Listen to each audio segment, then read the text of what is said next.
Sardar Patel film કરતી વખતે મારા મગજમાં જે ચાલતું હતું, મેં જે જોયું હતું, જે વાંચ્યું હતું, જે સાંભળ્યું હતું, જે લોકો જોડે મેં વાર્તાલાપ કર્યો હતો, સંવાદ કર્યો હતો, એમાંથી મેં જે તારવ્યું હતું એ આજે હું ફ્લાઇટમાં આવતો ત્યારે બેઠો બેઠો ટપકાવતો હતો. મેં કહું મારે બોલવાનું છે. અને મને પહેલી વાર, મજાની વાત એ છે કે દુઃખની વાત એ છે કે મને પહેલી વાર બોલાવવામાં આવે છે સરદાર પટેલ વિશે બોલવા માટે, અને પણ એક સ્વામીજી બોલાવે છે. આ કેટલી મોટી વાત છે.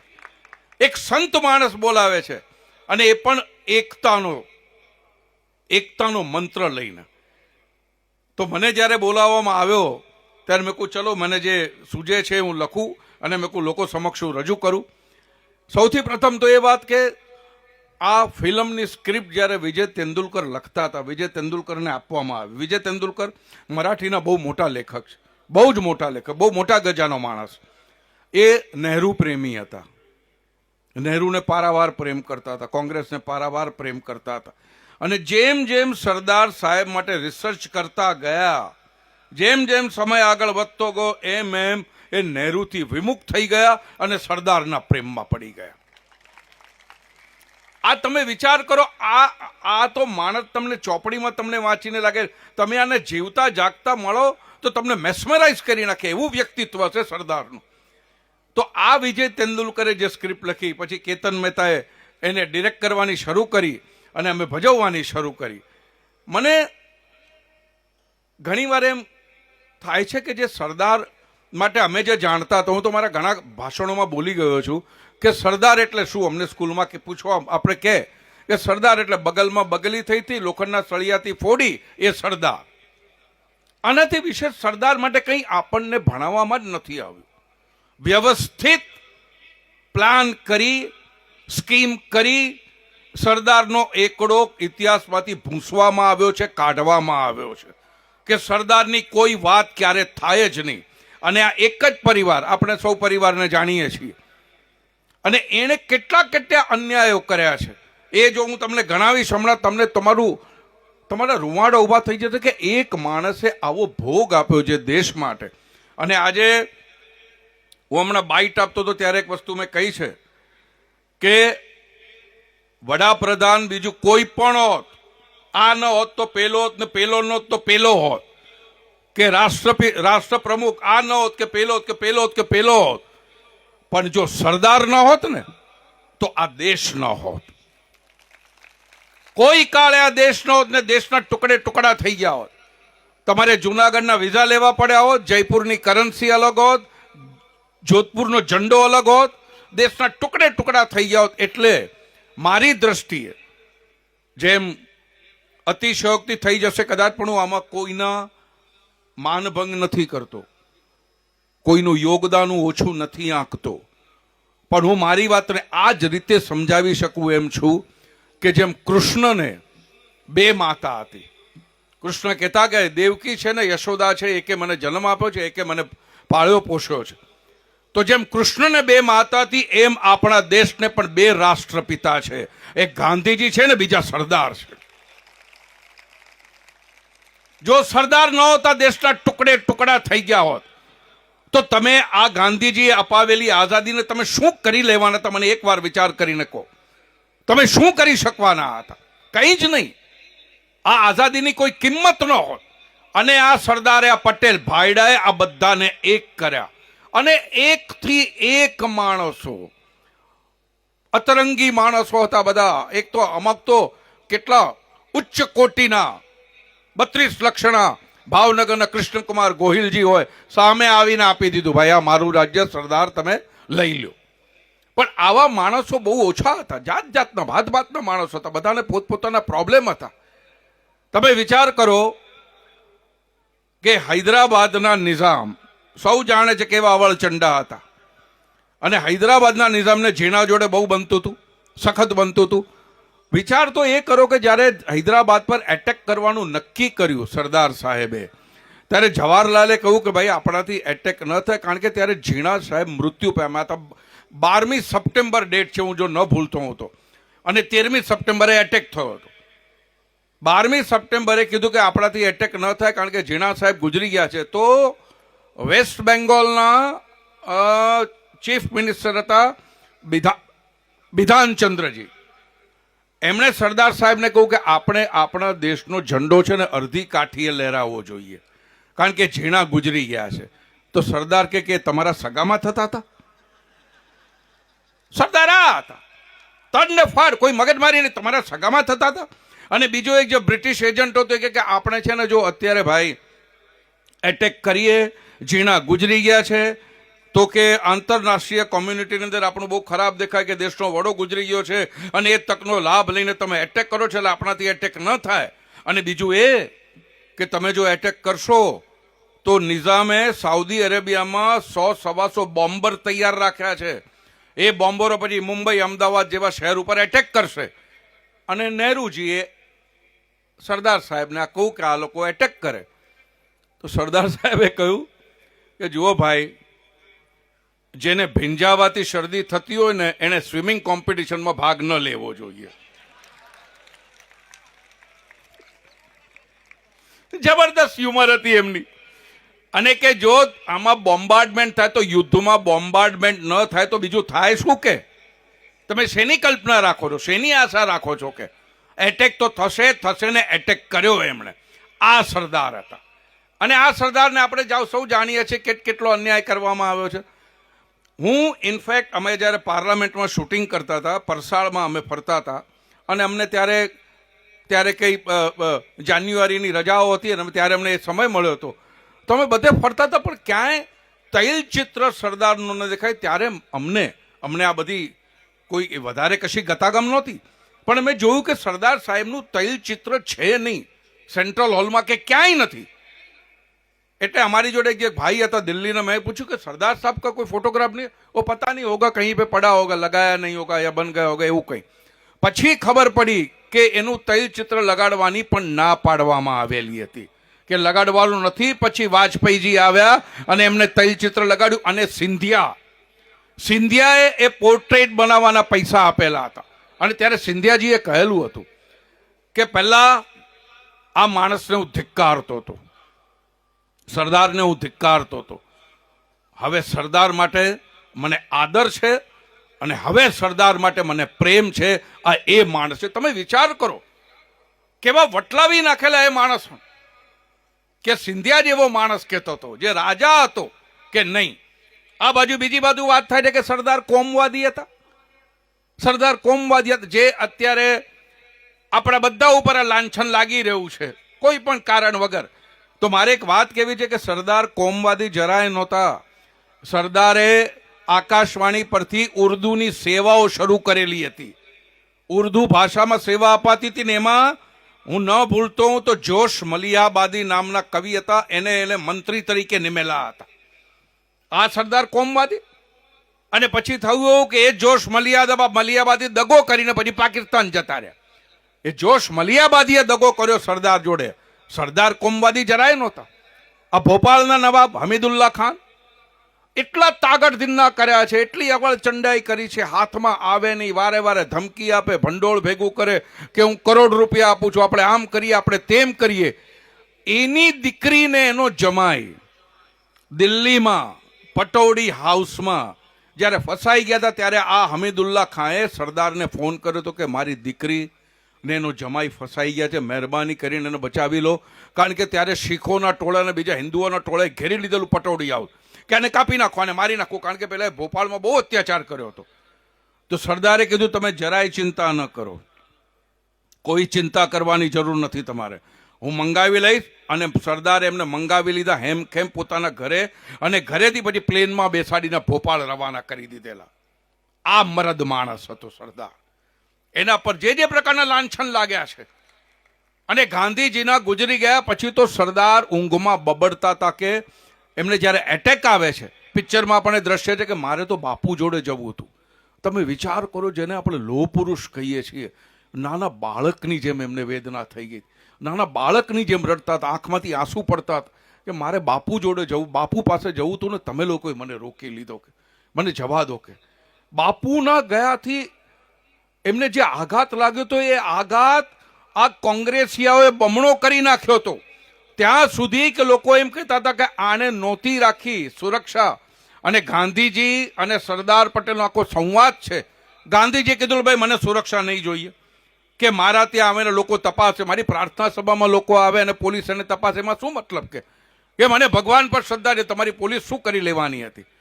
તો સરદારે કહ્યું ઠીક છે ભાઈ, પોલીસ નહીં તમારે, પણ સાદા કપડામાં તો મને પોલીસ રાખવા દો બાપુ ત્યાં. તો કે એનો કોઈ મતલબ નથી કે સાદા કપડામાં પોલીસ, તો કે આ પ્રાર્થનાનો ઉદ્દેશ્ય છે, એ જ મારી પરવારે છે.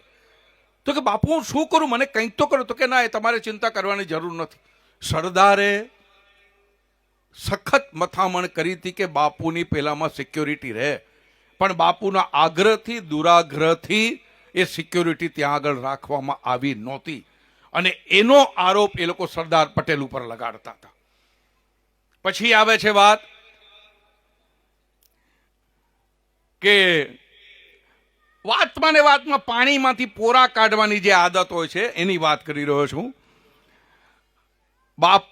ગાંધીજી જ્યાં બિરલા હાઉસમાં રહેતા હતા, તો બિરલા હાઉસમાં ગાંધીજીના ગયા પછી આ લોકોએ ઘનશ્યામદાસ બિરલાને કાગળ લખ્યો, કોંગ્રેસ વાળાઓએ, કે અમારે આ જોઈએ છે ગાંધીજીનું મેમોરિયલ બનાવવા માટે.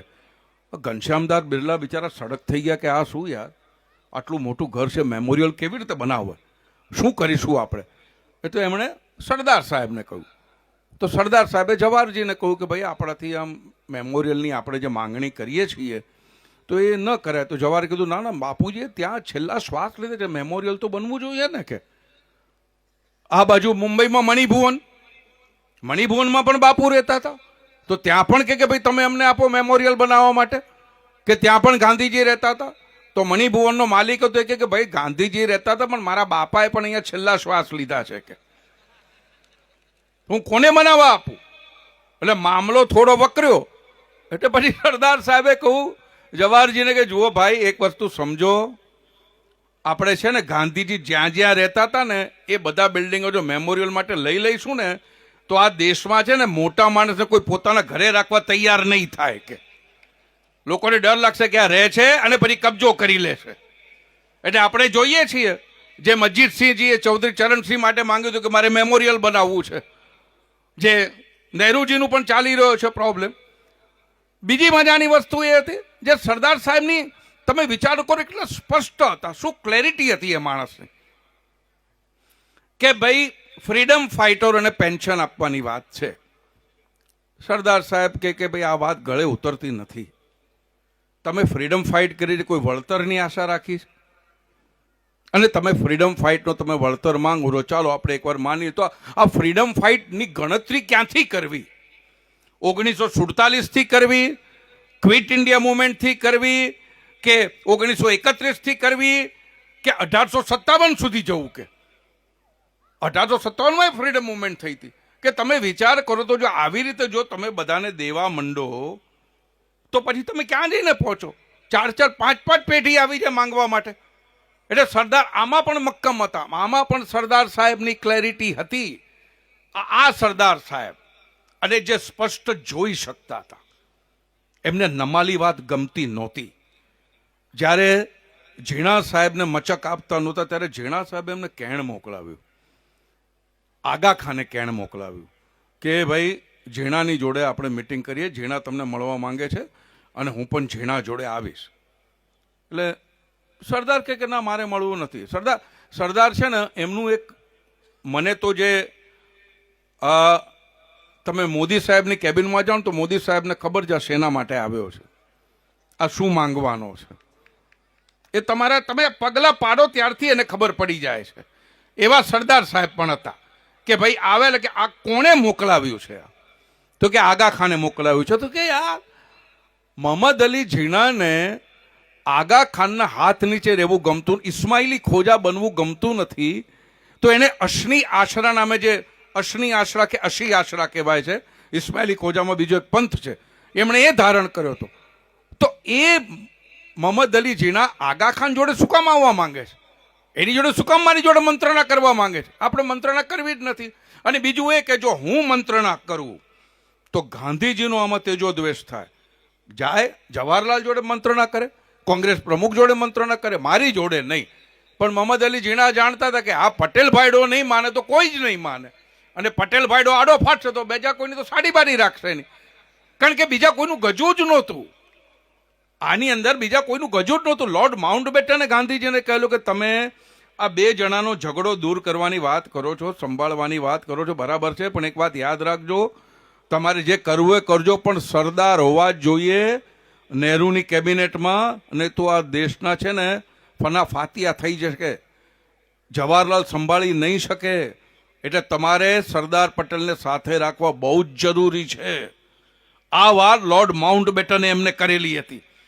અને જ્યારે પિક્ચરમાં પણ આ સીન છે, બહુ સરસ સીન છે. માઉન્ટબેટન આવે છે હૈદરાબાદમાં, સરદારને એટેક આવી ગયો છે અને ડૉક્ટરે કહ્યું છે હવાફેર કરવા માટે જાઓ. સરદાર બેઠા છે અને 72 વર્ષનો ડોશો કૃશકાય થઈ ગયો છે, પેટમાં આંતરડાની બીમારી છે, સખત બીમાર પડી ગયા છે, સખત વીક થઈ ગયા છે. ત્યારે માઉન્ટબેટન મળવા આવ્યા છે અને માઉન્ટબેટન જોડે બધી વાતો ચાલે છે, ઔપચારિક વાતો ચાલે છે કે ભાઈ તમારી જોડે કામ કરવાની મજા આવી. સરદાર પણ કહે છે કે હા, કે તમે પણ અમારા કપરા સમયમાં અમને બહુ સાથ આપ્યો છે, એ અમે ક્યારેય નહીં ભૂલીએ. કે તો માઉન્ટબેટન કે ભાઈ મને, સરદાર એમ કહ્યું કે તમે કહો અમે શું કરી શકીએ તમારા માટે. તો માઉન્ટબેટને ખિસ્સામાંથી કાગળ કાઢ્યો કે આ હૈદરાબાદના પ્રોબ્લેમ ઉપર તમે સાઇન કરી આપો, જે નિઝામનો જે પ્રોબ્લેમ હતો એ. તો સરદાર કે તમને આ પ્રોબ્લેમ આટલો ઇમ્પોર્ટન્ટ લાગે છે કે તમે મારી પાસે, હું બીમાર છું ત્યારે આવ્યા છો? તો કે આ બહુ જ ઇમ્પોર્ટન્ટ પ્રોબ્લેમ છે કે તમે કરી આપો. સરદારે પેન લીધી, એમના જે સેક્રેટરી હતા વીપી મેનન એની પાસેથી, અને સાઇન કરી આપી. અને માઉન્ટબેટન ખુશ થઈને જતા રહ્યા. એ ગયા પછી વીપી મેનન પૂછે છે સરદારને કે સરદાર તમે આ શું કર્યું? તમે તો હંમેશા ના પાડતા હતા કે આ નિઝામના પ્રોબ્લેમમાં સાઇન ન કરાય, એને સપોર્ટ ન કરાય. તો સરદાર કે ભાઈ નિઝામને હું બહુ સારી રીતે જાણું છું, એ આ પ્રસ્તાવ પણ નહીં સ્વીકારે. કે એનું મન વાંદરા જેવું છે, કે એને લાગશે કે મેં અહીંયા સાઇન કરી એટલે આમાં કંઈક ખોટું જશે, એટલે આ પણ નહીં સ્વીકારે. કે અને 2 મહિના પછી એ જ થયું, નિઝામે એ પ્રોબ્લેમ ન સ્વીકાર્યું. એટલે આવા સરદારની જ્યારે વાતો આપણે કરીએ છીએ ત્યારે બીજી એક વાત મને યાદ આવે છે કે જ્યારે લાઈન દોરાઈ ગઈ, આપણા ભાગલા પડ્યા, ત્યારે લાઈન તો ગુરદાસપુર જિલ્લામાં પઠાણકોટ હતું. તમે મને નવાઈ એ લાગે છે કે જે બેઠા હતા ત્યારે સત્તા સ્થાને આખી ટોળકી જે બેઠી હતી એમના ભેજા કેમ ચાલતા નહોતા, કે એમના ભેજા નહોતા? આ એક સવાલ આવે છે. કારણ કે આટલું સ્પષ્ટ રીતે સરદાર જે જોઈ શકતા હતા કોઈ જ નહોતું જોઈ શકતું. તો એમણે ગુરદાસપુરમાં જે પઠાણકોટ જે હતું, કે પઠાણકોટ એક જ જગ્યા એવી હતી જ્યાંથી તમે કાશ્મીર જોઈન કરી શકતા હતા. બાકી હિન્દુસ્તાનમાંથી બીજો કોઈ રસ્તો જ નહોતો, બીજો કોઈ માર્ગ જ નહોતો કાશ્મીર સુધી જવાનો. અને જો આ કરે, ત્યાં આગળ જો કાશ્મીર પાકિસ્તાન વાળા છમકલું કરે તો આપણી પાસે જવાબ આપવા માટે આપણે પહોંચી વળે પણ એમ નહોતા. તો એને તાત્કાલિક ખબર પડી કે આ છે પઠાણકોટનું, આ છે પ્રોબ્લેમ છે. એમણે તાત્કાલિક પંજાબના સીએમને બોલાવ્યા અને કહ્યું કે તમારે જે જોઈએ, જે મદદ જોઈએ, તમારી આડે કોઈ પણ આવતું હોય તો મને કહેજો, પણ મારે આ રોડ બનેલો જોઈએ છે અહીંથી જમ્મુ સુધીનો. તો કે હા, અને કે લાંબો રોડ બનાવજો, કારણ કે આ લડાઈ બહુ લાંબી ચાલવાની છે. તમે જુઓ આ માણસ કેવો દ્રષ્ટા હતો, શું શું જોઈ શકતો હતો. જેને ચાઇના માટે પણ કહ્યું હતું નહેરુજીને કે તમે પાકિસ્તાનની ચિંતા છોડો, હમણાં આ હિન્દી ચીની ભાઈમાં પડો નહીં, પહેલો એટેક ત્યાંથી આવશે. કે પાકિસ્તાન વાળા નહીં કરે કે, અને પહેલો એટેક ત્યાંથી જ આવ્યો. ત્યારે પણ આ નહેરુએ, તમે વિચાર કરો, દરેક ભાગલા વખતે જે 562 રાજ્યો હતા, દરેક રાજ્ય એક્સેપ્ટ કાશ્મીર, કાશ્મીરને છોડીને દરેક રાજ્યની જવાબદારી સરદારે ઉપાડેલી હતી. કાશ્મીરની જવાબદારી જ માત્ર નહેરુએ ઉપાડેલી હતી. અને એના શું હાલ થયા તમે જુઓ. હજી સુધી આપણે ભોગવી રહ્યા છીએ. તો આ સરદાર, આવા જબરદસ્ત વિલક્ષણ વિચક્ષણ માણસ, એને ન્યાય અપાયો નથી. એમનું તૈલચિત્ર એ નહોતું મુકાયું. ભારત રત્ન પણ એમને 30 વર્ષે મળે છે. ત્યાં સુધી તમને અંદરથી હાયકારો થઈ જશે કે એ જ્યારે ગુજરી ગયા ને ત્યારે પણ રાજેન્દ્ર બાબુ જવા માંગતા હતો. તો નહેરુ કહે છે આપણે કોઈએ જવાની જરૂર નથી, રાજેન્દ્ર બાબુ રાષ્ટ્રપતિ છે, કે આપણે કોઈએ જવાની જરૂર નથી, કે બધા ત્યાં જશો તો કામ કોણ કરશે. અને આ જુઓ, આ સફાઈવાળી વાત કેવી કરે છે નહેરુજી, કે સરદાર પટેલ કાર્યપુરુષ હતા, કર્મઠ હતા, કર્મનિષ્ઠ હતા. એટલે તમે જો તમારું કામ છોડીને સરદાર પટેલની અંતિમ યાત્રામાં જોશો ને તો સરદાર પટેલને નહીં ગમે, એટલે કોઈએ નથી જવાનું. તો આમણે તો બધું બાજુ પર કાઢીને મૂકી દીધું. રાજેન્દ્ર બાબુએ કે જે હોય એ તો બોલ્યા કરે. નહેરુ કે બધા જ ગયા હતા. એની સ્મશાન યાત્રામાં પણ એમના મોતનો મલાજો પણ નહોતો રાખ્યો આ લોકોએ. અને પછી બીજી એક વાત કે જ્યારે સોમનાથનું ચાલતું હતું, સોમનાથના મંદિરનો જીર્ણોદ્ધાર કરો તો, કારણ કે સરદાર અંદરથી હલબલી ગયા હતા કે મારા સોમનાથ મંદિરની આ દુર્દશા. અને એમણે કહ્યું કે ચલો ભાઈ તમે શરૂ કરો. કનૈયાલાલ મુનશીને કહ્યું તમે શરૂ કરો, અને જે ભંડોળ તમને જોઈતું હશે એ સરકાર આપશે. અને કે ના, જે ભંડોળ જોઈતું હશે આપણે પબ્લિકમાંથી ઊભા કરી પૈસા ઊભા કરીશું અને આપણે એનો જીર્ણોદ્ધાર કરીએ. આ વાતની નહેરુને ખબર પડી. એ નહેરુજી આવી ગયા. નહેરુ કે આ ન ચાલે, આપણે સોમનાથ મંદિરનો જીર્ણોદ્ધાર કરવાની કોઈ જરૂર નથી. એટલે સરદાર સાહેબ કે કેમ? તો કે ના, કે એક રાજકારણી તરીકે તમે કોઈ પણ એક ધર્મનો જીર્ણોદ્ધાર કરવા નીકળો એ અયોગ્ય છે, એ ઉચિત નથી. કે કાલે ઉઠીને બાબરી મસ્જિદ વાળા આવી ગયા તો તમે શું કરશો? આ નહેરુએ દલીલ કરી હતી, તમે માનો છો? તમે વિચારી શકો છો? અને એ દલીલ અત્યાર સુધી ચાલી રહી છે. આ દલીલ એમના રગે રગમાં, એમના લોહીના એક એક કતરામાં છે. એટલે સરદાર સાહેબ કે બાબરી મસ્જિદની વાત જુદી છે ભાઈ, અહીંયા જમીનની માલિકીનો કોઈ પ્રશ્ન જ નથી. સોમનાથની જમીન આપણી જ, આપણને બધાને ખબર છે.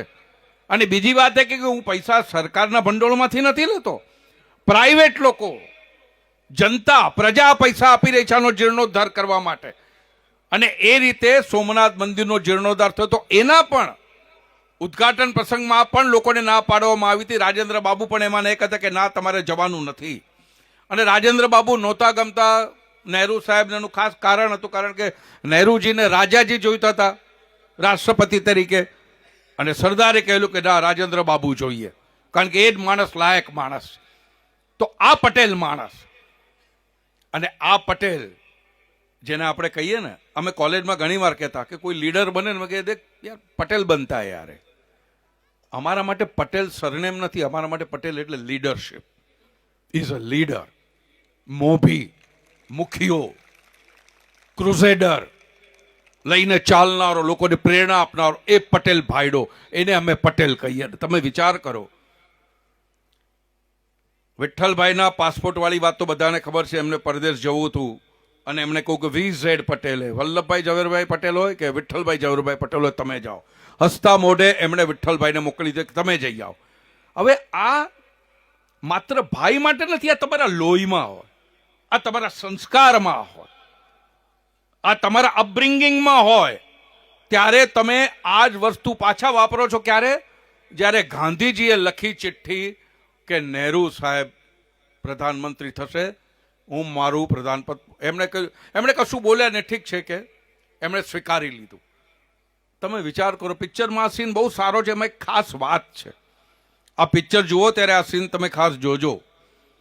કે જ્યારે ગાંધીજી, કારણ કે 15 જે કમિટીઓ હતી એમાંથી મેક્સિમમ એટલે 12 કે 13 કમિટીએ સરદારનું નામ સૂચવ્યું હતું, એક જણે રાજાજીનું નામ સૂચવ્યું હતું, નહેરુ સાહેબનું નામ કોઈએ સૂચવ્યું જ નહોતું. એ 15 કોઈ એક માણસે પણ નહેરુજીનું નામ નહોતું સૂચવ્યું. એટલે ગાંધીજીએ સાંભળી બધી વાત અને ગાંધીજીએ કાગળ લીધો. જેવું લખવાનું શરૂ કરે છે, હજુ તો પેન કાગળ પર માંડી છે,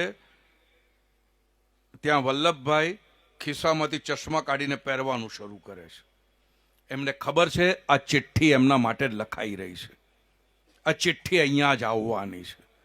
આ એ માણસ હતો કે તમે પગલું ભરો એ પહેલા પામી જતો તો, ને આવ્યો જ્યારે કાગળ ત્યારે એમણે હસતા મોઢે સ્વીકારી લીધું. નહીં, જેમ રામચંદ્રજીએ બાપાના કહેવાથી મુગટનો ત્યાગ કરીને વનમાં જતા રહ્યા હતા ને, એવી જ રીતે આ માણસ પિતા તુલ્ય ગાંધીજીને બાપ માનીને રામ નીકળી ગયા. તે નહીં જોઈએ. આ સંસ્કાર છે. એટલે પટેલ ભાઈડો જતું કરે, પટેલ ભાઈડો માંગે નહીં, પટેલ ભાઈડો હાથ ન લંબાવે. આ એ પટેલ ભાઈડાની વાત હું કરું છું.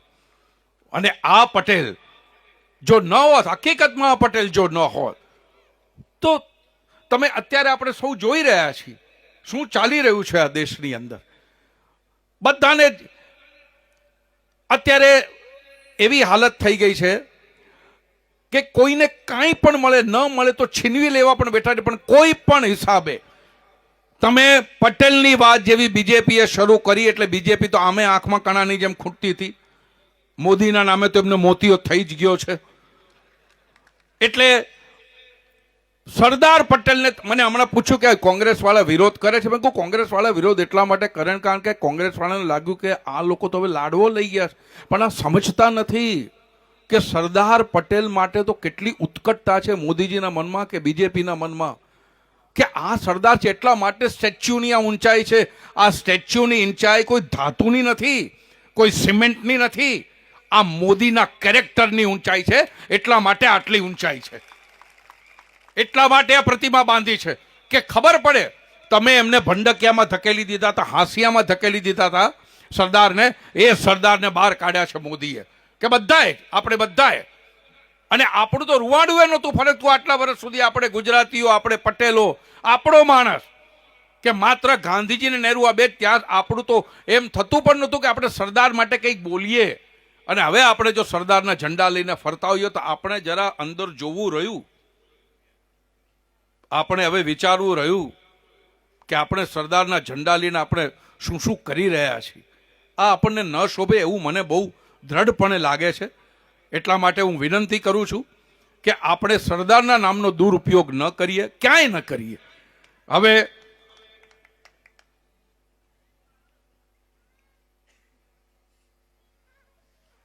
જેમ મેં કહ્યું એમ કે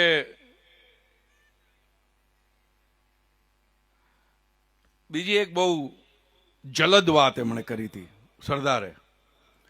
જલદ વાત એ હતી કે જ્યારે મૌલાના આઝાદે કહ્યું કે આપણે લઘુમતી ને આ ને તે ને, તો એમણે કહેલું હતું કે જે દેશના ભાગલા કરાવી શકે એ લઘુમતી કઈ રીતે હોઈ શકે?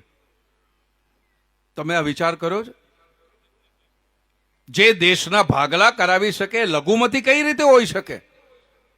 શેની લઘુમતી? કે આમાં કોઈ લઘુમતીનો સવાલ જ નથી. અને જ્યારે ચર્ચિલ કંઈક બોલેલા ત્યાંથી, ત્યારે એમને ચર્ચિલને ઝાટકી નાખતો કાગળ લખેલો આ સરદાર પટેલે.